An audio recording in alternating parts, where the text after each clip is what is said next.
اکثر میں ان کا قول طلبہ کو بتاتا رہتا ہوں،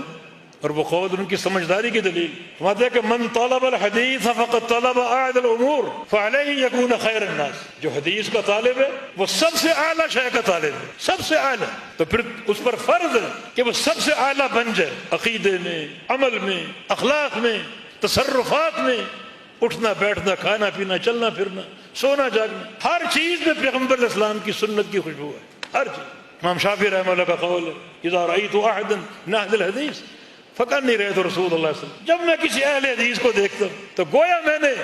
اللہ کے رسول کو دیکھ لی۔ ویسے یہ قول پڑھ کے شرم آتی ہے، ہم بھی اپنے آپ کو اہل حدیث کہتے ہیں، ہم کیسے؟ یہ قول جہاں اہل حدیث کا شرف ہے وہاں ذمہ داری بھی ہے کہ اہل حدیث کو کیسا ہونا چاہیے، شکل و صورت میں، لباس میں، فضاقتہ میں، عبادات میں، معاملات میں، خرید و فروخت میں، ہر چیز میں پیغمبر علیہ السلام کی سنت کی خوشبو ہے۔